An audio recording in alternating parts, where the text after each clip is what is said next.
Okay. మట్టల ఆదివారము. మట్టల ఆదివారము అనగానేమి ఎవరికైతే తెలుసా? సొంత వాక్యాలను ఖచ్చితంగా కరెక్ట్గా తెలిస్తే చెప్పండి. మట్టల ఆదివారము అంటే ఏంటి?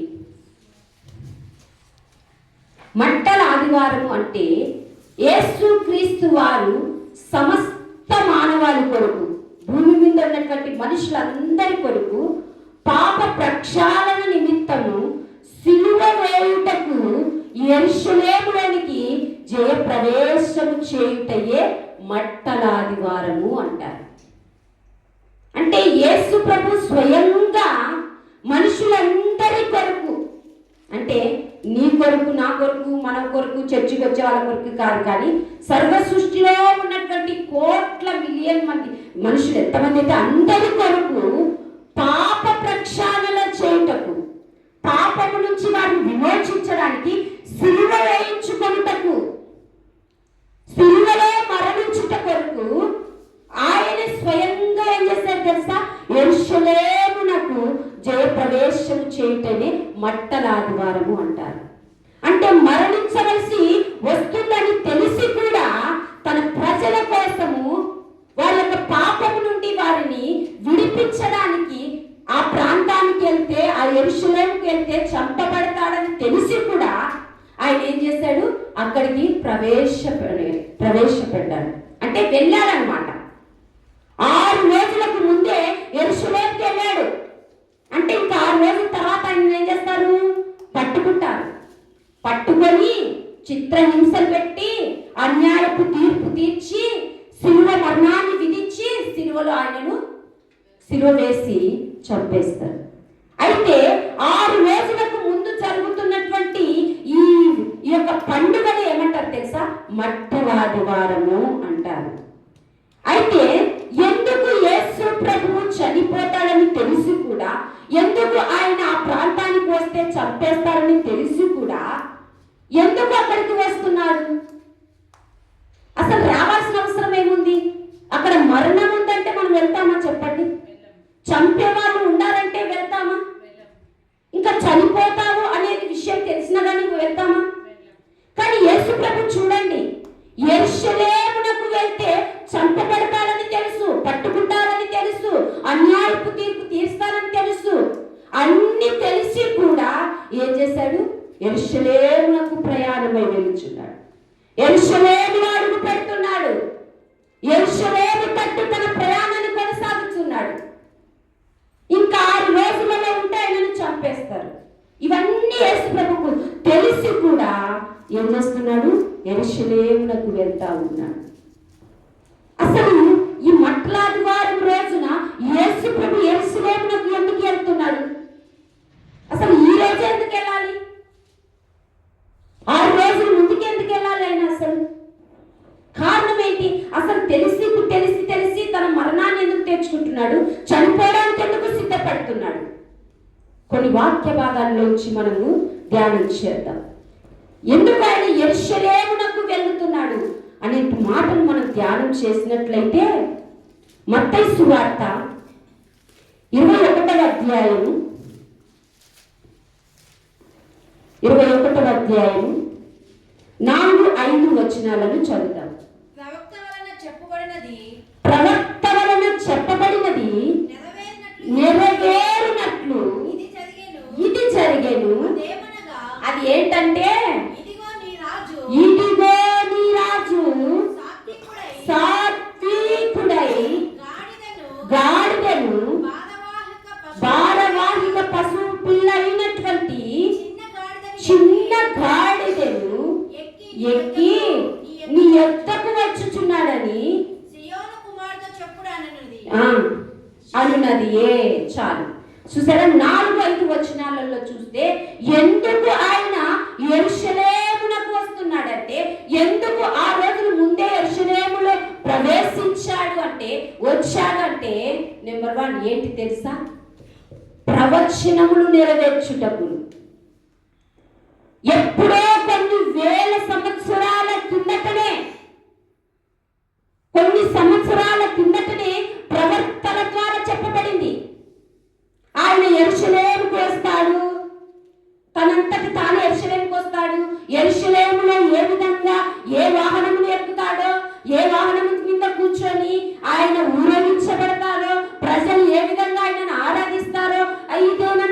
విని ఎప్పుడో ఒక ప్రవక్త ప్రవచించాడు. ఎవరా ప్రవక్త చెప్తారా? జకర్యా 9వ అధ్యాయం 9వ వచనం. జకర్యా అనేటువంటి ఒక ప్రవక్త, జకర్యా 9వ అధ్యాయం 9వ వచనంలో చూస్తే అక్కడ సేమ్ ఇదే వాక్య భాగాన్ని అక్కడ ఆ ప్రవక్త ఏం చేస్తున్నాడు తెలుసా? ఆత్మ పూర్ణుడయ్యి ప్రవచిస్తున్నాడు. ఏంటి? సియోను నివాసులారా బహుగా సంతోషించండి, ఇదిగో సంతోషకరమైనటువంటి దినము, మీరు బహుగా సంతోషించండి. యెరూషలేము నివాసులారా ఉల్లాసంగా ఉండుడి, నీ రాజు నీతిపరుడును రక్షణ గలవాడును దీనుడినై గాడిదను గాడిద పిల్లను ఎక్కి నీ ఎద్దకు వచ్చుచున్నాడు. హల్లెలూయా. చూడు, యెరూషలేము నివాసులారా, అప్పుడు చెప్పాడు జకర్యా, నివాసులారా మీరు సంతోషించండి, ఉల్లసించండి, ఆనందించండి. ఎందుకో తెలుసా? నీ రాజు ఒక గాడిదని గాడిద పిల్లని ఎక్కి నీ ఎద్దకు వస్తున్నాడు, ఈ యెరూషలేములోనికి ప్రవేశించబోతున్నాడు. ఆ రాజు ఎలాంటి వాడంట? నీతిపరుడుంట. నీతిమంతుడును రక్షణ గలవాడును దీనుడుగా వచ్చుచున్నాడంట. చూడండి ఎంత గొప్ప దేవుడు. ఆయన వచ్చుచున్నాడు కాబట్టి యెరూషలేము నివాసులారా మీరందరూ సంతోషించండి అంట. ఈ యొక్క వాక్య భాగాన్ని ప్రవక్త ప్రవచించాడు. ఎప్పుడో దేవుడు చూపించాడు, ఎప్పుడో తన మాట ద్వారా నెరవేర్చాడు, పలికించాడు. ఆ మాటను నెరవేర్చడానికి, ఆ వాగ్దానాన్ని నెరవేర్చడానికి, ఆ ప్రవచనాన్ని నెరవేరడానికి యేసుప్రభు ఎక్కడ ప్రవేశిస్తున్నాడో తెలుసా? యెరూషలేములో ప్రవేశిస్తున్నాడు. హల్లెలూయా. నిజంగా ఆయన ప్రవేశిస్తూ ఉన్నప్పుడంట ప్రజలు ఎంత ఆర్భాటం చేశారు. ఎందుకంటే వాళ్ళకు కూడా తెలుసు జకర్యా అనేటువంటి ప్రవక్త ప్రవచించినటువంటి ప్రవచనం నెరవేర్చడానికే ఇదిగో మన రాజు రాబోతున్నాడు, దీనుడుగా గాడిద పిల్ల మీద ఎక్కి వస్తున్నాడంటే ఇదిగో ఈయన నీతిమంతుడు, ఈయన రక్షణ గలవాడు, ఈయన దీనుడు అని ఆ ప్రవచనాన్ని వాళ్ళు కూడా గుర్తు చేసుకొని ఎంతో సంబరాన్ని చేసుకుంటారు. యేసు ప్రభువు ఎందుకు యెరూషలేములో ప్రవేశించాడంటే వాగ్దానమును నెరవేర్చడానికి. యేసు ప్రభు పుట్టుకంతా కూడా గొప్ప వాగ్దానాలు. ప్రతి ఒక్క ఎంతో మంది ప్రవక్తలు ఏం చేశారు తెలుసా? ఆయన పుట్టక ముందే ప్రవచించారు. యెషయాలో కూడా ఉంది కదా, కన్యక గర్భవతి అయ్యి కుమారుని కనును.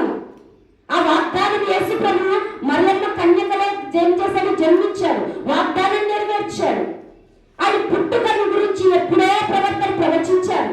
ఆ వాగ్దానములన్నీ యేసు ప్రభు జీవితంలో నెరవేరుస్తానే వచ్చాడు. హల్లెలూయా. మనం కూడా అంతే. దేవుడు ఆ వాగ్దానాన్ని నెరవేర్చుటకు యెరూషలేములోకి ప్రవేశిస్తే దేవుని వాక్యాలను నెరవేర్చడానికి మనం ఏం చేస్తున్నాం ఒక్కసారి ఆలోచించండి. దేవుడు నీకు ఎన్నో వాగ్దానాలు ఇచ్చాడు, ఎన్నోసార్లు వాక్యం ద్వారా దేవుడు మాట్లాడాడు, ఎన్నో ప్రవచనాలు సేవకుల ద్వారా నోటి ద్వారా నుంచి దేవుడు ఎన్నో ప్రవచనాలు నీకు పలికించాడు.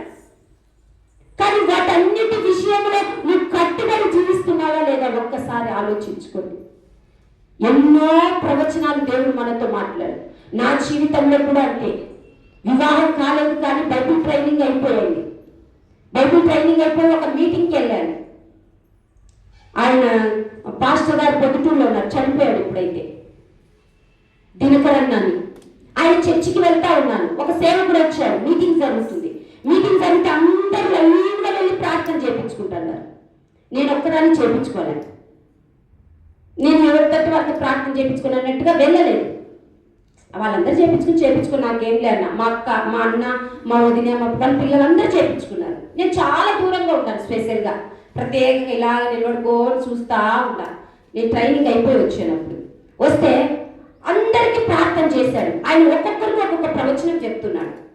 కొంతమందికి వాక్యాలు చెప్తున్నాడు, కొంతమందికి ఇది జరుగుతుందని చెప్తున్నాడు, రకరకాలు చెప్తున్నాడు. అయితే ఎక్కడో దూరంగా అక్కడ నిలబడుకున్నటువంటి నన్ను గమనించినాడు. వాళ్ళకి ప్రార్థన చేయకోకుండా నన్ను గమనిస్తా ఉన్నాడు ఆయన. ఆ పాపను పిలిచండి అని చెప్పాడు. నా పేరు తెలియదు కదా, పిలిచండి అని పిలిచాడు. వచ్చిన తర్వాత ఏమని ప్రార్థన చేయించుకోవా అన్నాడు. అంటే నేను చేయించుకుంటాను, అందరు చేయించుకుంటున్నారు కదా అని కొంచెం దూరం ఉండాలని. సరే కళ్ళు మూసుకోవాలి. ఇంకా ఆయన కళ్ళు మూసుకో ప్రార్థన చేస్తానన్న తర్వాత తల వచ్చాను కదా, కళ్ళు మూసుకోవాలి కదా. సర్లే ఎందుకో ఆయన పిలిచాడు, ప్రార్థన చేస్తాను అన్నాడు. ఆయన తర్వాత మళ్ళా ఏం చేశాడు, చేయబెట్టి ప్రార్థన చేస్తున్నాడు. ఆయన మాట్లాడుతున్నాడు, ఏం మాట్లాడుతున్నాడో ఇంకా తెలియదు, కానీ అంత ప్రార్థన అంతా చేసి చేసి చేసి చేసిన తర్వాత మళ్ళీ ఒకటి చెప్పాడు, ఇదిగో నీ పట్ల దేవుడు ఒక ఉద్దేశం ఉంది. నీకు కొన్ని శ్రమలు రాబోతాయి, నీకు కొన్ని ఇరుకు ఇబ్బందులు రాబోతాయి. నువ్వు చదువుకోవాలనుకుంటున్నావు, నా మనసులో ఉండేదంతా చెప్పేస్తున్నాడు. నువ్వు చదవాలనుకుంటున్నావు, గొప్ప చదువు చదవాలనుకుంటున్నావు, కానీ చదవలేవు అని చెప్పేశాడు. నువ్వు ఎంత చదవాలని ప్రయత్నం చేసినా కానీ, ఎంత ప్రయాసపడ్డా కానీ, ఎంత ర్యాంకులు రావాలి లేకపోతే ఉద్యోగం చేయాలని ఆలోచించినా కానీ అది జరగదు అని చెప్పాడు.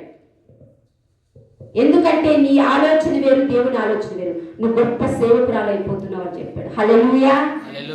నేను నమ్మా, నేను అప్పటికి ట్రైనింగ్ అయిపోయాను. అదైతే నేనేంటి సేవకురాలు అవుతాను అనుకున్నాను, కానీ ఈ కష్టాలు వస్తాయి చదవాలనుకున్నది ఇదంతా ఆయన చెప్పలేదు కదా, ఎందుకు అట్టగా చెప్తున్నాడు అనుకున్నా. సరేలే సేవకుడు, అలాగా ఒక్కరు కాదు ఎంతమంది చెప్పారు.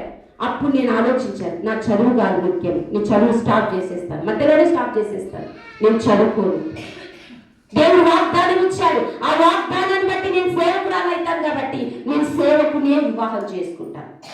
ఎంతో మంది ఉద్యోగస్తులు వచ్చారు, నో అని చెప్పాడు. నాకు వద్దు, నాకు ఇష్టం లేదు, నేను చేసుకోనని చెప్పాను. మంచి ధనవంతులే, మంచి ఉద్యోగస్తులే, మంచి అందగాలే, మంచిగా ఉన్న పలుకుబడి ఉన్న వాళ్ళే, అందరి మంచి మంచి సంబంధాలు. మా అమ్మ మా అన్న, మా నాన్న లేడు కానీ మా అమ్మ మా అన్న చాలా మంది, పాప బాగుంది కదా ఎక్కైతేనేమి ఉచితంగా చేసుకున్నాం అన్నట్టుగా వచ్చారు చాలా మంది. కానీ నో అని చెప్పాను. ఎందుకు తెలుసా, ప్రతి దైవ సేవకుడు నేను చెప్తున్నది ఏంటి తెలుసా, నువ్వు సేవకురాలు అవుతావు, సేవ చేస్తావు, సేవకురాలు అవుతావు. ఇదే ప్రవచనాలే, ఇదే వాక్యంలో దేవుడు నా చెవులో ఎప్పుడు ఆ మాటలే వినపడుతున్నాయి. ఎప్పుడు సంవత్సరానికి ఒకసారి వాగ్దానం తీసుకున్నా కానీ ఒకటే వాగ్దానం వస్తుంది. 2 సార్లు అదే వాగ్దానం వచ్చింది, పేరు పెట్టి నిన్ను పిలిచి ఉన్నాను, నీవు నా సొత్తు. ఇదే వాగ్దానం వస్తుంది. ఏంటి ప్రభు అనుకున్నా. చూసారా, ఆ వాగ్దానం నెరవేర్చడానికి నేను చదువును మానేశాను, స్టాప్ చేశాను మధ్యలో. ఎన్నో సంబంధాలు, గొప్ప గొప్ప సంబంధాలు వచ్చిన వాటన్నిటినీ కాదనుకున్నా. ఎందుకు తెలుసా, దేవుని వాగ్దానం అనేది నా జీవితంలో ఉంది, అది నేను నెరవేర్చాలని తీర్మానం తీసుకున్నాను. హల్లెలూయా. దేవుడు నిజంగా మనకు ఎన్నో వాగ్దానాలు ఇచ్చాడు, ఎన్నో ప్రవచనాలు చెప్పి ఉంటాడు. అయితే వాటిని ఏం చేయాలి తెలుసా, కట్టుబడి జీవించాలి. ఏ సేవకుడి ద్వారా అయితేనేమి, ఏ సేవకుడి ద్వారా అయితేనేమి, వాక్యం ద్వారా అయితేనేమి, బైబిల్లోని వాక్యం చదువుతున్నప్పుడు కొన్ని వాక్యాల ద్వారా నీతో మాట్లాడితేనేమి, ఎవరైనా ప్రార్థన చేసి కొన్ని మాట చెప్తేనేమి, అవి మనసులో పెట్టుకొని దాన్ని నెరవేర్చుటకు మనం ఏం చేయాలి సార్, ప్రయత్నం చేయాలి, ముందుకెళ్ళాలి. ఇదిగో దేవుడు వాగ్దానం చేశాడు కదా, నేను భయపడాల్సిన అవసరం లేదు. యేసు ప్రభువు ఆ ప్రవచన వాక్కులను నెరవేర్చడానికి యెరూషలేములోనికి వచ్చాడు, దేవుని వాక్యాలను నెరవేర్చడానికి. అందుకే నీ జీవితంలో ఉన్నటువంటి ప్రతి వాగ్దానములు, ప్రవచనాన్ని దేవుని వాక్యానికి కట్టుబడి జీవిస్తే దేవుడు ఎంతగా గొప్పగా మనల్ని ఆశీర్వదిస్తాడు. హల్లెలూయా. ఎందుకు యేసు ప్రభు యెరూషలేమునకు వచ్చాడంటే, మొదటిదేంటి, ప్రవచనాలను నెరవేర్చుటకు. రెండోది చూద్దాం. రెండోదిగా మత్తయి సువార్త 21వ అధ్యాయం 2వ వచనం. నీ ఎదుటనున్న గ్రామమునకు వెళ్ళుడి, నీ ఎదుట ఉన్నటువంటి గ్రామమునకు వెళ్ళుడి, వెళ్ళగానే కట్టబడి ఉన్న ఒక గాడిదయో, కట్టబడి ఉన్నటువంటి ఒక గాడిదను, దానితోనున్న ఒక గాడిద పిల్లయో, దానితో కూడా ఉన్న ఒక గాడిద పిల్లయో మీకు కనబడును, వాటిని విప్పి నా యుద్ధకు తోడుకొని రండి. చూడండి, యేసు ప్రభు యెరూషలేములోకి వచ్చాడు. వచ్చిన తర్వాత ఇక్కడ చెప్తున్నాడు చూడండి, మీ ఎదుట శిష్యులతో చెప్తున్నాడు, ఏంటో శిష్యులారా, ఇదిగో మీ ఎదుట అక్కడ ఒక గ్రామం ఉంది, ఆ బండపల్లి గ్రామం ఉన్నట్టు ఒక గ్రామం ఉంది, ఎదుట ఉన్నటువంటి గ్రామం, ఆ గ్రామంలోనికి వెళ్ళండి. మీరు వెళ్ళిన వెంటనే ఒక గాడిద దానిని విప్పి తీసుకొని రండి. ఎవరైనా ఎందుకు విప్పుతున్నావయ్యా, ఎందుకు తీస్తున్నావయ్యా అని అడిగారనుకో, ఇది ప్రభువుకు కావలసిందని చెప్పండి అన్న. రెండోది తెలుసా, యేసు ప్రభువు ఎందుకు యెరూషలేముకు వచ్చాడంటే కట్టబడినటువంటి గాడిదను తోలుకొని వచ్చినట్టుగా. రెండోది తెలుసా, విడిపించుటకు వచ్చాడు. హల్లెలూయా. కట్టబడినటువంటి కట్టతో ఉన్నటువంటి ఆ గాడిదను విడిపించి తను వాడుకోవడానికి ఏమొచ్చాడు తెలుసా? ఎక్కడికి వచ్చాడు? యెరూషలేముకు వచ్చాడు. అది కట్టబడి ఉంది, అది బంధకములతో ఉంది, కట్లతో ఉంది. అయితే అది ప్రభువునకు కావలసి ఉంది కాబట్టి దానిని విడిపించి దాని కట్లను తెంపేసి నా యొద్దకు తీసుకొని రండి అన్నాడు. కట్టబడినటువంటి గాడిదను విడిపించడానికి యెరూషలేములోనికి ఆయన ప్రవేశించాడు. అంటే కట్టబడినటువంటి దానికి ఏ కట్లయితేనేమి, పాపపు కట్లైనా వ్యసనపు కట్లైనా, ఏ కట్లు మనకు బంధకాలతో ఉండాలని, వ్యాధులతో ఉండాలని, సమస్యలతో ఉండాలని, రోగాలతో ఉండాలని దేవుడు నిన్ను కోరుకోవడం లేదు. నువ్వు విడిపించబడాలని దేవుడు కోరుకుంటున్నాడు. నీకు విడుదల కావాలని దేవుడు కోరుకుంటున్నాడు. అదే చెప్తున్నాడు, శిష్యులారా మీరు ఎందుకు నా వెంట ఉంటారు? ఇదిగో ఒక పని చేయండి నేను చెప్తున్నా. ఆ గ్రామానికి వెళ్ళి కట్టబడిన గాడిద ఒకటి ఉంది, అది తీసుకుంటారు. ఈరోజు దేవుడు నీతో కూడా అదే మాట్లాడుతున్నాడు. విశ్వాసులారా, దేవుడు నమ్ముకున్నటువంటి వారులారా, మీరు కూడా అంతే. కట్టబడిన గాడిదలు ఎన్నో ఉన్నాయి లోకంలో. ప్రపంచంలో కట్టబడినటువంటి గాడిదలు ఎన్నో ఉన్నాయి.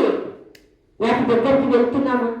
రోగముల చేత కట్టబడిన వారు ఉన్నారు, పాపముతో కట్టబడిన వారు ఉన్నారు, సమస్యలతో కట్టబడిన వారు ఉన్నారు, బలహీనతలతో కట్టబడిన వారు ఉన్నారు. వారి దగ్గరికి వెళ్ళి మనము దేవుని గురించి ప్రకటిస్తున్నాము. వారి కట్లను తెంపి మనము దేవుని దగ్గరికి మనం తీసుకొని వస్తున్నామా? ఒక్కసారి ఆలోచించండి.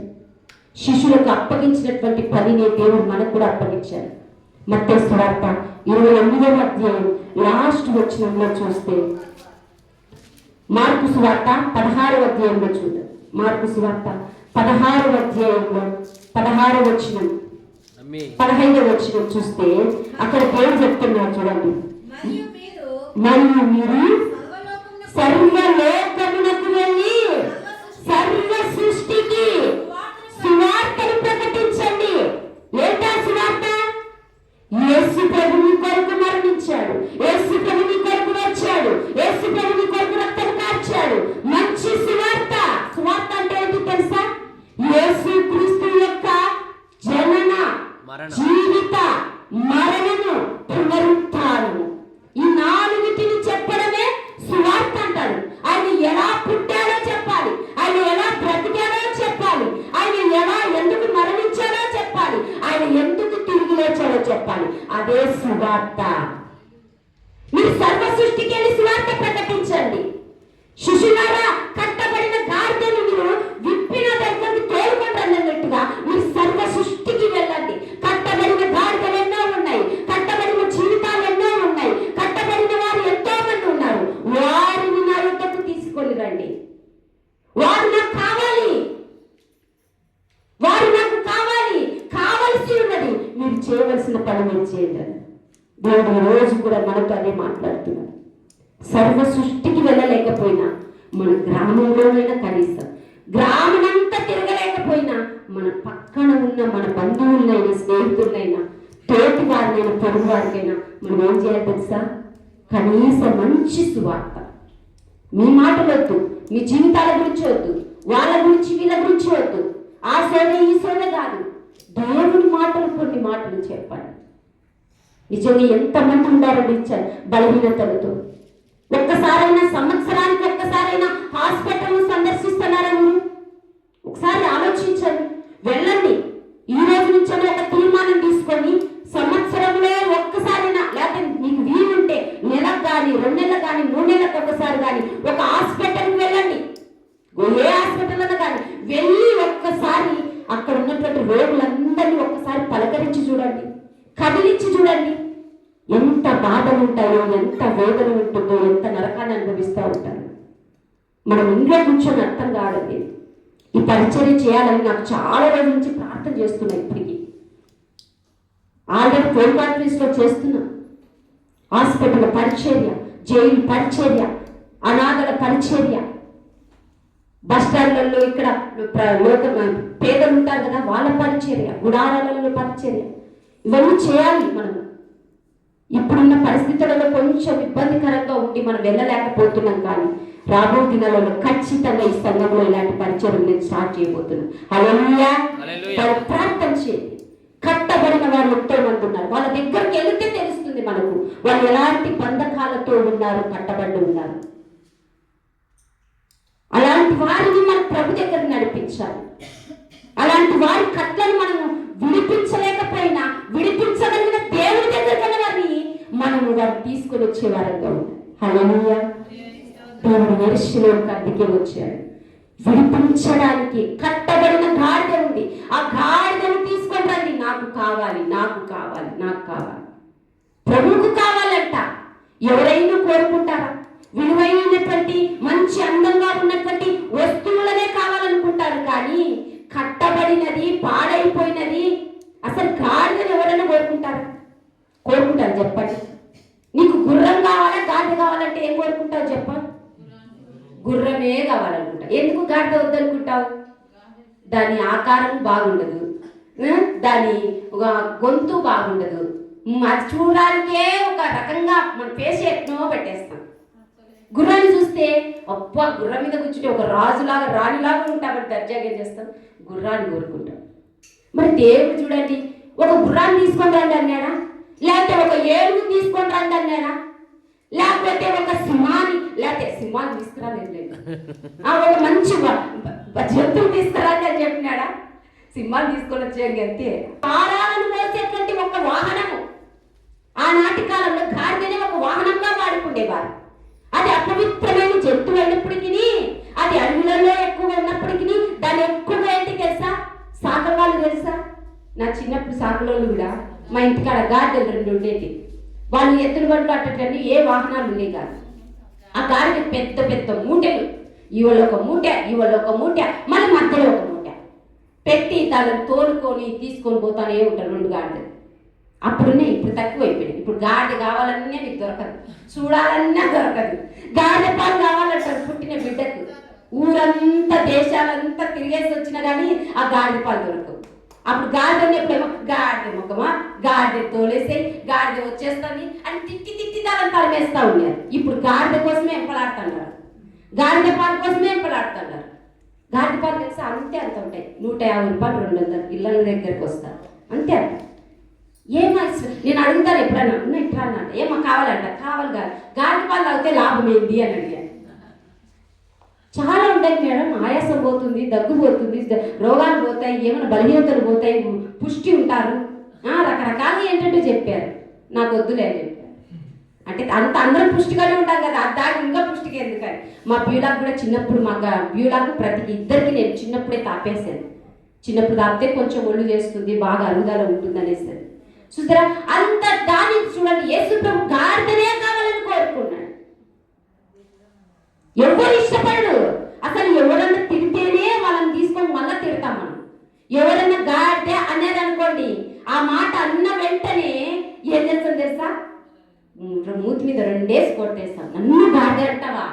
కట్టెక్కడుంది, బడెక్కడుంది, కొట్టేస్తాం, చంపేస్తాం, నరికేస్తాం అంటారు. చూసారా, కానీ అలాంటి వాహనాన్నే దేవుడు కోరుకుంటున్నాడు, ఆ గాడిదనే కోరుకుంటాడు. ఆ గాడిదని తీసుకుంటారండి కావాలనుకుంటున్నాడు దేవుడు. ఈరోజు ఆ గాడిద లాంటి మనుషులకు సాదృశ్యం. నిజమే, నేను ఆ వాక్యమే చెప్దాం అనుకున్నా, కానీ పోయి లాస్ట్ ఇయర్ అదే చెప్పాను కాబట్టి చెప్పదలుచుకోలే. గాడిదకు సాదృశ్యమైనటువంటి మనలను దేవుడు కోరుకుంటున్నాడు. మనమే కావాలని దేవుడు కోరుకుంటున్నాడు. ఎంత అపవిత్రంగా ఉన్నప్పటికీ, ఎన్నిసార్లు మనం తప్పులు చేసినప్పటికీ, ఎన్నిసార్లు దేవుడు బాధ పెట్టినప్పటికీ, ఎన్నిసార్లు దేవుడి దగ్గరికి రాకపోయినప్పటికీ నువ్వే కావాలి, నువ్వే కావాలి, నువ్వే కావాలని దేవుడు కోరుకుంటున్నాడు. అందుకే యెరూషలేముకు ఎందుకు వచ్చాడు తెలుసా? విడిపించుటకు. కట్టబడినటువంటి ఆ గాడిదను విడిపించుటకు. ఇదిగో తీసుకొని తోలుకొని రండి నా దగ్గరికి అన్నట్టుగా దేవుడు ఆ గాడిదను విడిపించుటకి ఆయన యెరూషలేమునకు వచ్చాడు. మూడవది చూద్దాం. మూడవదిగా మత్తయి సువార్త 21వ అధ్యాయము 9వ వచనాన్ని చదువుకుందాం. జన సమూహములో చూడండి, జన సమూహము ఆయన వచ్చినాడంట. యెరూషలేముకు వచ్చాడు గాడిద పిల్లని తీసుకొని వచ్చాడు. ఆ గాడిద మీద కూర్చొని వెళ్తున్నాడు. అప్పుడు జన సమూహం అందరూ వచ్చారంట. అబ్బా, ఎవరో ఒక ఆయన చూడండి గాడిద మీద వస్తున్నాడు. తెలిసినోళ్ళు తెలియనోళ్ళు అందరూ రకరకాల అందరు జన సమూహం అంట. ఆయనకు ముందుగా వెళుచున్న వారు చూడండి, వెనక వస్తున్నారు, ముందు వస్తున్నారు. చాలా జన సమూహం అయిపోయినారు. అందరూ కూడా దావీదు కుమారుడా జయము, ప్రభు పేరట వచ్చివాడు స్తుతింపబడును గాక. చాలు చూడండి, వెనక ముందు జన సమూహం అంట, ముందు జన సమూహం అంట. ఆయన యెరూషలేములో అడుగు పెట్టిన వెంటనే మనుషులందరూ యేసు ప్రభువుని చుట్టుకున్నారు. మనుషులందరూ చుట్టుముట్టారు. వెనక ఉన్నారు, ముందు ఉన్నారు. ఉండగా ఆయన వస్తా ఉంటే గాడిదనెక్కి గాడిద వాహనం ఎక్కి వస్తుంటే ఏమంటున్నారు తెలుసా? దావీదు కుమారుడా నీకు జయమునైనా, యేసు ప్రభు పేరిట వచ్చినాడా స్తుతించబడును గాక అని పలుకుతా ఉన్నాడు. మూడవదిగా ఆయన ఎందుకు యెరూషలేముకు వచ్చాడో తెలుసా? స్తుతించబడుటకు, స్తుతి నందుటకు, స్తుతించబడడానికి వచ్చాడు. అంటే అంతవరకు ఎవరు స్తుతించలేదా అంటే, అంతవరకును ఆయన దేవుడిని గుర్తించని వారు కూడా చాలా మంది ఉన్నారు యెరూషలేములో. దేవుడిని స్తుతించని వారు ఉన్నారు, గుర్తించని వారు ఉన్నారు. ఈయనే మెస్సయ్య అనేటువంటి గుర్తించినటువంటి వారు ఎంతో మంది ఉన్నారు. అందుకే అక్కడ అంటారు చూడండి, అక్కడ దావీదు కుమారుడా జయము జయము జయము. చూసారా? అంటే ఆయన ప్రభు పేరిట వచ్చిన వాడు స్తుతించబడును గాక, స్తుతి నొందబడును గాక, స్తుతింపబడును గాక అని ఆరాధిస్తూ స్తుతిస్తూ చేజేలు కొడుతున్నారు. హల్లెలూయా. కాబట్టి ఆయన స్తుతించబడుటకు వచ్చారు. అక్కడ మరణం ఉన్నప్పటికీ, చనిపోతాడని తెలిసినప్పటికీ అక్కడ ప్రజలందరూ గుర్తించారు. ఎందుకు తెలుసా? వాళ్ళకు కూడా ప్రవచనం అనేది గుర్తొచ్చింది. గాడిద మీద వచ్చేవాడు ఎవరో తెలుసా? మెస్సయ్యనే. గాడిద మీద వచ్చేవాడు ఎవరో తెలుసా? ఒక గొప్పవాడే. గాడిద మీద వచ్చేవాడు ఎవరో తెలుసా? ఒక ఉన్నతమైన వాడే వచ్చారని ఆనాటి కాలంలో యెరూషలేములో గాడిద మీద వచ్చినారనుకో ఆయన ఒక ప్రత్యేకమైనటువంటి వారని గుర్తించేవారు. యేసు ప్రభు వస్తున్నప్పుడు కూడా వాళ్ళు గుర్తించారు. గుర్తించారంటే తెలుసా? దావీదు కుమారుడా నీకు చేయము చేయము చేయము చేయము కలుగుతా. చూసారా? నీకు జయము కలుగుగా అంటున్నాడు, స్తుతించబడుతున్నాడు. నిజంగా దేవుని స్తుతించుట, యెహోవాను స్తుతించుట మంచిది. ఇక్కడ రాయబడినటువంటి మాటను బట్టి చూస్తే, నన్ను గణపరచు వారిని నేను గణపరుస్తాను, నన్ను స్తుతించే వారిని నేను స్తుతిస్తాను. అంటే యేసు ప్రభువుని వీళ్ళు స్తుతిస్తున్నారంటే, యేసు ప్రభువుని వీళ్ళు గణపరుస్తున్నారంటే, ఒక రోజు దేవుడు కూడా వారిని స్తుతించేటువంటి స్థలంలో ఉంచబోతున్నాడు. ఆ స్థలం ఏంటి? ఎక్కడ స్తుతించే స్థలము? పరలోకం. పరిశుద్ధుడు పరిశుద్ధుడు పరిశుద్ధుడు అని దేవదూతలు నిత్యము స్తుతిస్తున్నటువంటి స్థలము, నిత్యము ఆరాధిస్తే స్థలము. ఆ స్థలములో నిన్ను కనపరుస్తాడు దేవుడు. వేవేల దూతల మీద నువ్వు చేసిన జీవిత క్రియలను బట్టి, నువ్వు బ్రతికిన బ్రతుకును బట్టి, నీ ప్రార్థన భక్తిని బట్టి దూతల మీద నిలబెట్టి, ఇదిగో ఒకప్పుడు భూలోకంలో ఉన్నటువంటి ఈ బిడ్డ నన్ను ఎంతగానో స్తుతించింది, నన్ను ఎంతగానో గణపరిచింది, నన్ను ఎంతగానో భక్తి ఆరాధనతో సేవించింది. ఇదిగో ఈ బిడ్డకు ఈరోజు నేను జీవ కిరీటంలో పోతున్నానని వేవేల దూతల ముందర నేను గణపరిచి స్తుతిస్తాను. హల్లెలూయా. దూతలందరూ నిన్ను స్తుతిస్తారు. స్తుతించబడుట ఎంతో మంచిది. అందుకే మీకు ఏ సమస్య వచ్చినా కానీ దేవుని స్తుతించండి చాలు. దావీదు కుమారుడా స్తోత్రం, యేసయ్యా స్తోత్రం, కరుణామయుడా స్తోత్రం, ఆశ్చర్యకరుడా స్తోత్రం. స్తుతి స్తుతి స్తుతి స్తుతి కలగాలి.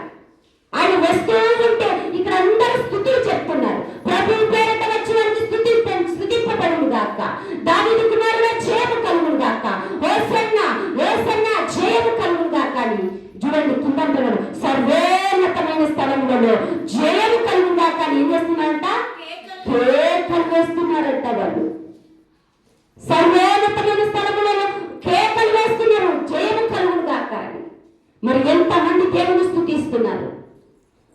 భిక్షగాడండి, భిక్షమందు అడుక్కుంటున్నాడు, గుడ్డాడు, కళ్ళు లేవు, చెవుల ద్వారా విన్నాడు. ఎవరో వెళ్తానట్టున్నారే, అయ్యా ఎవరయ్యా ఈసారి వెళ్తాడారు, నాకు చెప్పుల సౌండ్ వినపడుతున్నాయి, కాళ్ళ సౌండ్ వినపడుతున్నాయి అంటే ఆయన గొప్ప రక్షకుడు, యేసు ప్రభు, దావీదు కుమారుడు అంట.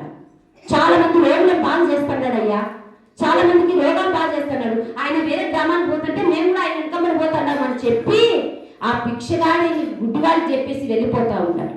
అప్పుడు విన్నటువంటి చెవులతో, కళ్ళతో చూడలేకపోయినా చెవులతో విన్నటువంటి ఆ గుడ్డివాడు అప్పుడు ఏం చేశాడు తెలుసా? ఎక్కడో వెళుతున్నటువంటి దావీదు కుమారుని, ఆ వ్యక్తి చెప్పిన మాటలను, చెవులతో విన్నటువంటి మాటను బట్టి తన నోటికి ఏం చేస్తాడు తెలుసా? దావీదు కుమారుడా, నన్ను కరుణించయ్యా, అయ్యా నేను గుడ్డివాడనయ్యా, కరుణించేయాలి, గట్టిగా కేకలేస్తున్నాడట. అక్కడ రాయబడి తెలుసా? మరి ఎక్కువగా కేకలు వేశాడట. ఎక్కడో వెళుతున్నటువంటి యేసయ్యకు ఆ మాట వినపడి ఏమైనాడు? ఆగి నిలబడి ఆయన దగ్గరకు వచ్చి ముట్టి కనుల నుంచి మంచి చూపను దయచేశాడు. హల్లెలూయా! గుడ్డివాడి కనులు తెరపడ్డాయి. కారణం ఏంటి? అతడు దావీదు కుమారుని స్తుతించాడు, కేకలు వేశాడు, కేకలు వేసి స్తుతించాడు. ఎరికో గోడను చూడండి, ఎంతో బలమైనటువంటి గోడలు, ఆ గోడ కానుంచి ఈ కడ్డి వరకు ఉంటాయి, అంత బలమైనటువంటి గోడలు ఎలా కూలిపోయినాయి? ఎరుకో గోడలు ఎలా కూలిపోయినాయి? మీలో ఎవరు కూల్చేసాడు చెప్పండి? సండే స్కూల్ టీచర్ పిల్లలు అంటారు కదా, ఒరే ఎరుకో గోడలు ఏడా కూల్చింది చెప్పట్రా అంటే, రే నువ్వు చెప్పురా నాయన, నువ్వు చెప్పు, సర్మా నువ్వు చెప్పు అని లేపారనుకో, పాస్టర్మ నేనైతే కూల్చలేదు పాస్టర్మ, వీడేమైనా కూల్చినాడేమో, స్మరణ ఏమైనా కూల్చినాడేమో అన్నాడు. ఓరే తిక్కలోడా, మీరు కూల్చింది కాదురా, బైబిల్లో రా, మీ సండే స్కూల్ టీచర్ చెప్పలేదా ఎవరిగా కూల్చింది అంటే, మేము కూల్చలే అంటున్నారు పిల్లోళ్ళు. పాపం తెలియదు ఏం చేస్తారు సార్, వాళ్ళు సరిగా వింటే కదా సండే స్కూల్లో, నేను కూల్చలే అంటున్నారు.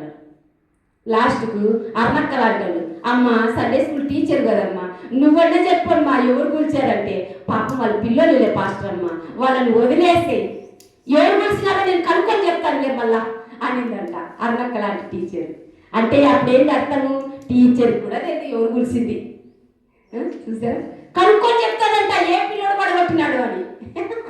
చూసారా? అంటే ఇది కూడా మీకు నవ్వలేకపోకుండా అన్నట్టే, మీకు నవ్వు రాలేదంటే మీకు కూడా అర్థం కాలేదని నాకు అర్థమైంది. ఎరుకో పడని ఎవరు కూర్చారు చెప్పండి? ఏ నాగరత్న నువ్వేమైనా కూర్చున్నావా? ఈ నాగరత్న నిజంగా అర్థం కాదు. మాధవి నువ్వేమైనా కూర్చున్నావా? కూర్చురా. ఎవరు కూర్చింది? ఎవరు? ఇశ్రాయేలు ప్రజలు. స్తుతుల ద్వారా వారు ఎరుకో గోడలు కూర్చారు. ఆ ఎరుకో చుట్టూ ఎన్నిసార్లు తిరిగారు? 7 మార్లు తిరిగారంట. స్తోత్రం స్తోత్రం స్తోత్రం, స్తుతి స్తుతి స్తుతి స్తుతి.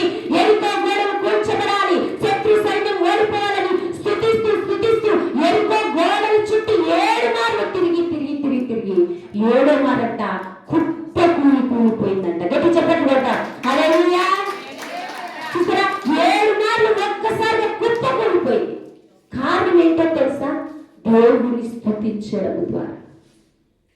స్తుతించండి. ఇక్కడ ప్రజలందరూ స్తుతిస్తున్నారు. ఆయన స్తుతిని అంగీకరించే దేవుడు. దేవుని వాక్యంలో సెలవిస్తుంది కదా, స్తుతి యాగము అర్పించితే ఆ స్తుతి యాగమును అంటే ఆయన స్వీకరించే దేవుడై ఉన్నాడు, అంగీకరించే దేవుడై ఉన్నాడు. నువ్వు స్తుతించడం నేర్చుకోవాలి. స్తుతించబడుటకి ఆయన యెరూషలేములోకి వచ్చాడు. 4వది చూద్దాం. ఈ మత్తయి సువార్త 21వ అధ్యాయం 10వ వచనం. ఆయన యెరూషలేములోనికి వచ్చినప్పుడు పట్టణమంతయు ఆయన ఎవరో అని కలవరపడెను. చాలు చూడండి, పడేడుగా ఏంటో తెలుసా? ఇక్కడ ఆయన యెరూషలేమునకు ఎందుకు వచ్చాడంటే,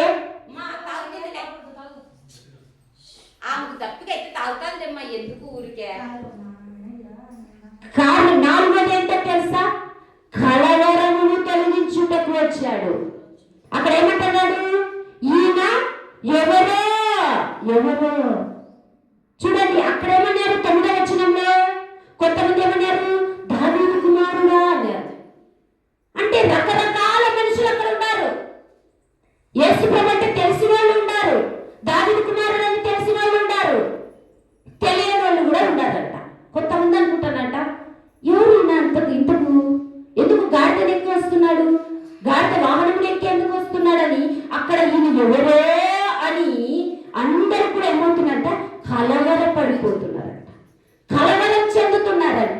నాలుగోదిగా యేసు ప్రభు యెరూషలేములోకి ఎందుకు వచ్చారు తెలుసా?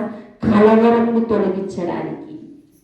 వాళ్ళ మనుషులలో ఒక కలవరం ఉంది, వారి హృదయంలో ఒక కలవరం ఉంది, వారి యొక్క ఆలోచనలో ఒక కలవరం ఉంది.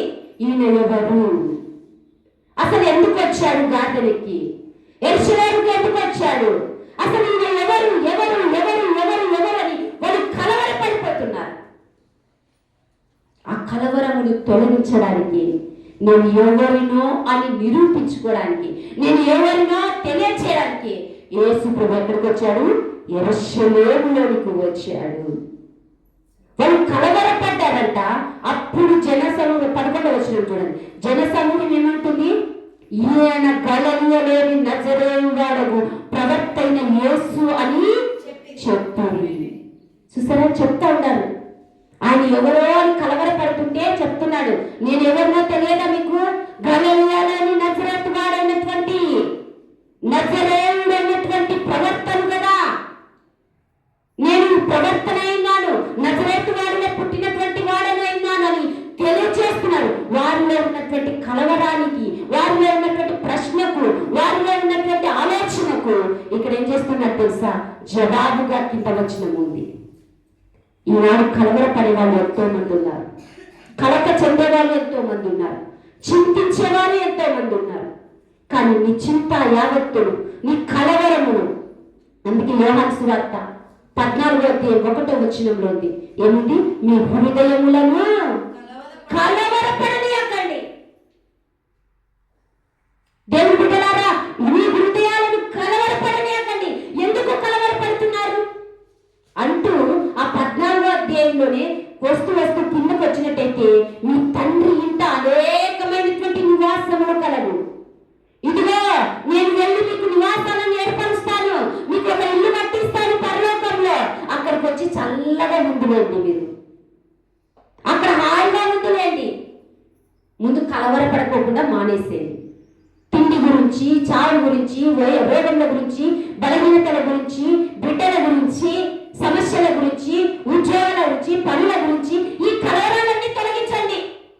మీ కొరకు నేను నివాసం సిద్ధపరుస్తడానికి వెళ్తున్నా.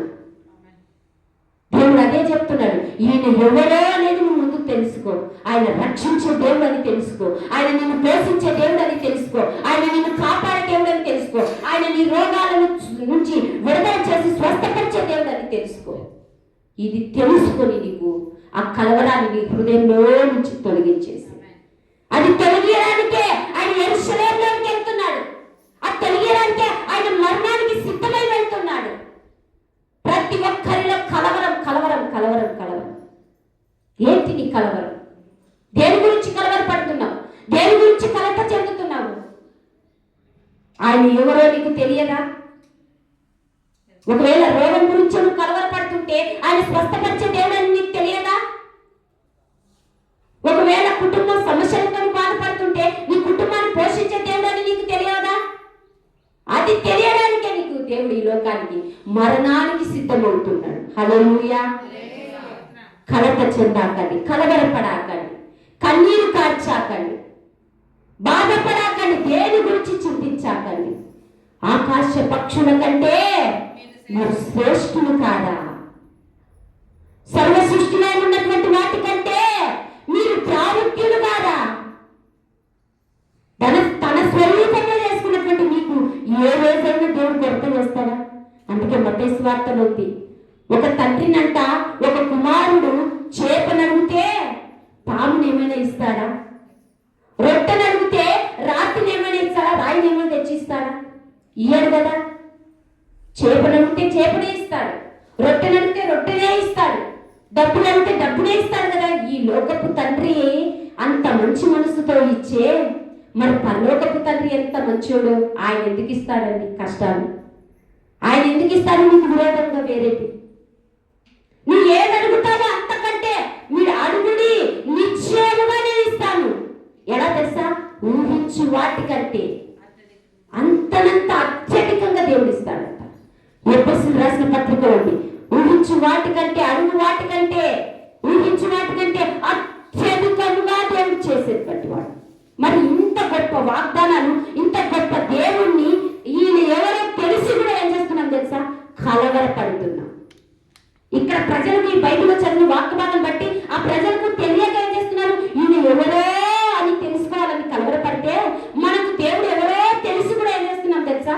కలవరపడతా ఉంటాం.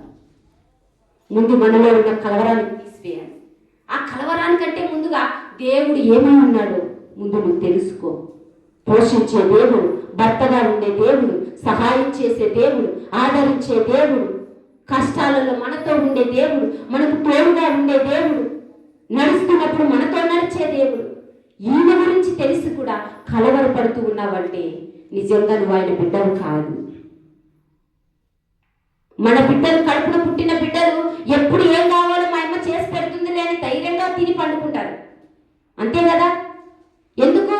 మా అమ్మ మా నాయన బట్ట కావాలన్నా, తిండి కావాలన్నా, ఏది కావాలన్నా వాళ్ళు చూసుకుంటారని ధైర్యంతో పెరిగే బట్టి పిల్లలు ఏం ఆలోచించరు.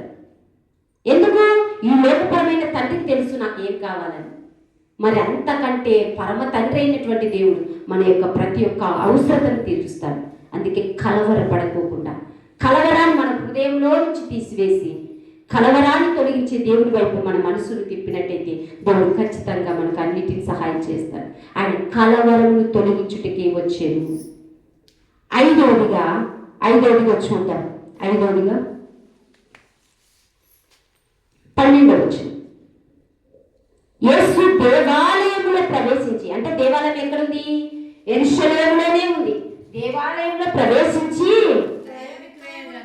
క్రయ విక్రయము చేయవారందరినీ వెళ్ళగొట్టి రూకలు మార్చువాని బల్లలను, గువ్వలమ్ము వారి పీఠములను పడవేసి నా మందిరము ప్రార్థనా మందిరం అనబడునని రాయబడి ఉన్నది. అయితే మీరు దానిని దొంగల గృహముగా చేసిన వారు అనేను. చూడండి, యెరూషలేములో దేవాలయంలోనికి ప్రవేశించాడు ఆయన. ప్రవేశిస్తే అక్కడ ఒక పని జరుగుతూ ఉంది. ఏంటి తెలుసా? క్రయ విక్రయం. అంటే ఇవ్వడము, పుచ్చుకోవడం, కొనుక్కోవడము, అమ్మడము, కొనుక్కోవడము. అంటే ఒక వ్యాపారం జరుగుతుంది. ఎక్కడ జరుగుతుంది వ్యాపారము? ఎక్కడ జరిగేది? ఎక్కడ? దేవాలయంలో, మందిరంలో. ఇప్పుడు మందిరం అంటున్నాం, దేవాలయంలో. ఎక్కడుంది ఆ దేవాలయము? యెరూషలేములోనే ఉంది దేవాలయం. ఆ దేవాలయంలో వ్యాపారం జరుగుతుంది. అమ్ముతున్నారంట, కొనుక్కుంటున్నారంట. చూడండి ఎంత ఘోరమైన పరిస్థితితో. 4వదిగా ఎందుకు ఆయన యెరూషలేములోనికి వచ్చాడంటే దేవుని మందిరమును బాగు చేయడానికి. పాడైపోయినటువంటి దేవుని మందిరము యెరూషలేము అంటే చాలా గొప్ప పవిత్రమైనటువంటి మందిరం. అది చాలా గొప్ప మందిరం, అంతగా పరిశుద్ధంగా ఆరాధించేది. యెరూషలేము గురించి మీరు చదవండి, లేకపోతే గూగుల్లో సెర్చ్ చేసి మీరు చూడండి. ఒకప్పుడు యెరూషలేము అంటే ఎంత ప్రాణం పెట్టేవాళ్ళు. యెరూషలేము గోడలు ప్రాకారములు కాల్చబడినప్పుడు నెహెమ్యా, ఎజ్రా అనేటువంటి ప్రవర్తన కూడా చాలా పోరాటం చేశారు. చాలా విధాలుగా వాళ్ళు ప్రయాసపడ్డారు అది కట్టబడడానికి. అంత పరిశుద్ధమైనటువంటి స్థలమునంట వ్యాపారం చేస్తూ పాడు చేశారు. అయితే యేసు ప్రభు అక్కడ అడుగు పెట్టిన వెంటనే దేవాలయంలోకి ప్రార్థన చేసుకుందామని పోతే అక్కడ జరుగుతున్న అన్యాయం చూసి, అక్కడ జరుగుతున్న వ్యాపారం చూసి ఆయన కన్నీళ్లు కార్చనని ఒక చోట రాయబడింది. బాధపడ్డాడంట, దుఃఖపడ్డాడంట. ఏంటి మీరు చేస్తున్నదని? పాడైపోయినటువంటి మందిరమును దేవుడు పాడు చేయటం యెరూషలేముకు వచ్చారు. సోలకలు తీసుకొని ఒక్కొక్కరు కొట్టారంట. ఏం రామలక్ష్మ, ఇక్కడ కూరగాయల వ్యాపారం చేస్తావా నువ్వు? ఏం వెంకట సుబ్బయ్య, ఇక్కడ గొర్రెలు నువ్వు అమ్ముతావా? నీకెంత ధైర్యము? ఏం లక్ష్మీ ఒక్క ఇక్కడ గిన్నెలు అమ్ముతాడవా నువ్వు? సోలకలు తీసుకొని ఒక్కొక్కరు వాల్చి పడేశారంట. చూసారా? దేవుని మందిరం అంటే అసలు ఏంటి? దేవుని ఆరాధించే స్థలం కదా, దేవుడికి ప్రార్థన చేసే స్థలం కదా, దేవుని స్తుతించేటువంటి స్థలం కదా. ఆ స్థలాన్ని మీరు ఎందుకు దొంగల గృహంగా చేశారు, వ్యాపార గృహంగా చేశారు? ఆయన ఎంత బాధపడుతూ అందరి సోలకాలు తీసుకుని కొట్టి పడేశారు, తరిమివేశాడు. దాన్ని అంతటిని తొలగించి ఏం చేశారు తెలుసా? శుభ్రపరిచేది. యోహాను మొదటి కొరింథీయులకు రాసినటువంటి పత్రిక చూడండి. మొదటి కొరింథీయులకు రాసిన పత్రిక 3వ అధ్యాయం 16వ వచనం. అక్కడ ఏం జరుగుతుందో నాకైతే తెలియదు, కానీ మీ ఇద్దరు ఇక్కడికి వచ్చాను కూర్చోండి.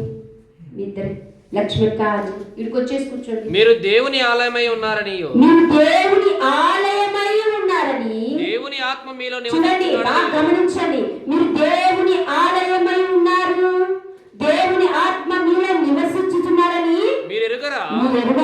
ఎవడైనాను ఎవడైతే దేవుని ఆలయమును పాడు చేసిన ఎడల దేవుడు వారిని పాడు చేయును.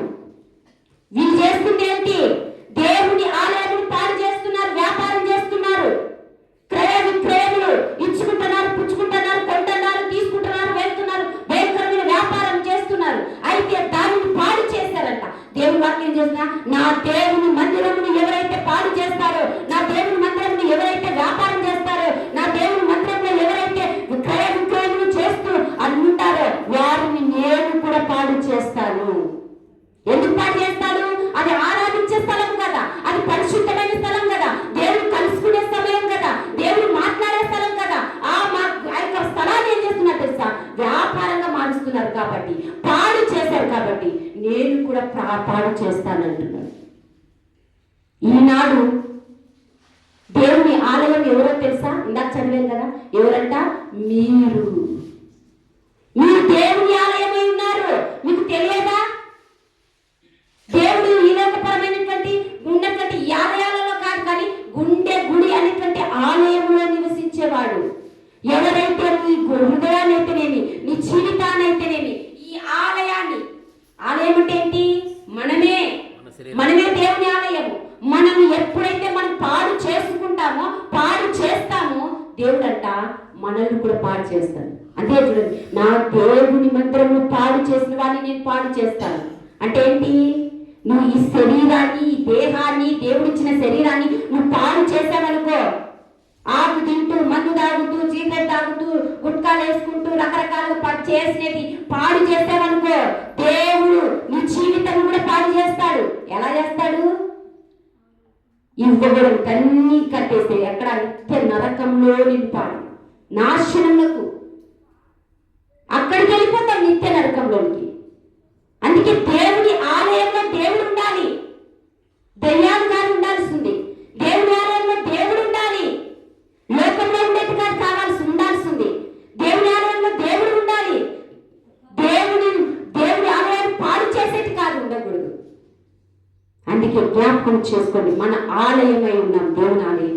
ఈ ఆలయంలో దేవుడే ఉండాలి, దేవునే స్తుతించాలి, దేవునే కనపరచాలి, దేవునే ఆరాధించాలి, దేవునే మహిమపరచాలి తప్ప వేరే వాటికి మనము చోటు ఇవ్వకూడదు.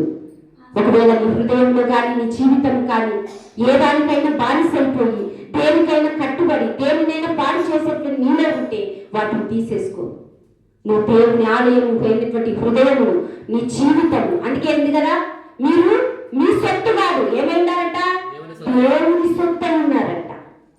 వీళ్ళ పెట్టబడిగా కొన్నటువంటి అమూల్యమైనటువంటి రక్తము చేత వీళ్ళ పెట్టబడి కొనబడినటువంటి దేవుని సొత్తు అయి ఉన్నారు మీరు. మీకు అధికారం లేదు, ఈ శరీరాన్ని చంపే అధికారం మీకు లేదు, పాడు చేసే అధికారం లేదు. ఇప్పుడు నా జీవితము నా ఇష్టం అని నేను అంటానేమో కానీ, నా జీవితం నా ఇష్టం అంటూ ఈ శరీరాన్ని గాయపరుచుకుంటూ, పాడు చేసుకుంటూ, లేకపోతే రకరకాలుగా తింటూ పాడు చేశాననుకో, దేవుడు ఖచ్చితంగా నా జీవితాన్ని పాడు చేస్తాడు. అభివృద్ధి లేకపోకుండా, ఎదుగుదల లేకపోకుండా, ఎక్కడికి వెళ్ళినా నష్టము, కష్టాలు కలుగుతూ, అలాగే పాడైపోతూ లాస్ట్కి ఎక్కడికి తెలుసా? నిత్య నరకానికి వెళ్తాం. అందుకే దేవుడిచ్చిన జీవితాన్ని మీరు నాశనం చేసుకోవాకండి, దేవుడిచ్చిన శరీరాన్ని గాయపరచుకోవాకండి. సూసైడ్ చేసుకోవడం కానీ, ఆత్మహత్యలు చేసుకోవడం కానీ, లేకపోతే రకరకాల మత్తు పదార్థాలు తిని ఈ శరీరాన్ని పాడు చేసుకోవడం కానీ, చనిపోతారని తెలిసి కూడా, తింటే చస్తామని తెలిసి కూడా ఏం చేస్తాం తెలుసా?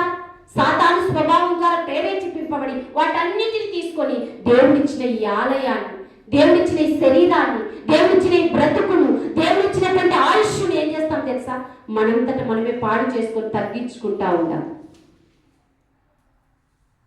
నువ్వేం బ్రతకాల్సిన మనిషి 30 ఏళ్లకు, 20 ఏళ్లకు, 10 ఏళ్లకు, 60 ఏళ్లకు ఇలాగే ఆయుష్ ఎందుకు తగ్గిపోతుందంటే పాడు చేసుకోవడం ద్వారా.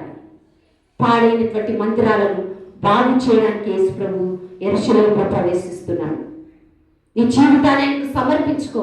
ప్రభువా నిజమే, ఒకప్పుడు తిరిగాను ప్రభువా, ఒకప్పుడు మాట్లాడాను, ఒకప్పుడు చెడు స్నేహాలు, ఒకప్పుడు తెలియనటువంటి పాపమును నేను చేసి పాడు చేసుకున్నాను ఈ శరీరం.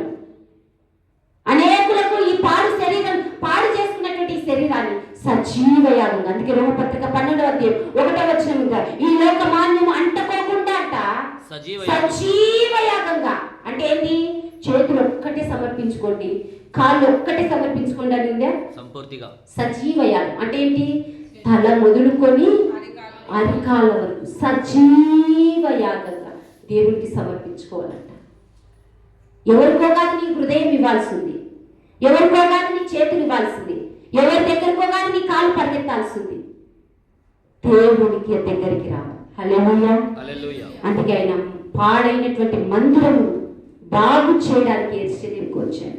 బాగు చేశాడు, అందరిని వెళ్ళగొట్టాడు. అందరిని వెళ్ళగొట్టి ఆయన ఆ మందిరం అంతటిని ఏం చేశాడు తెలుసా? శుభ్రపరిచి అప్పుడు జనులందరినీ పిలిచి కూర్చోబెట్టి దేవుని వాక్యాన్ని బోధిస్తూ ఉంటాడు.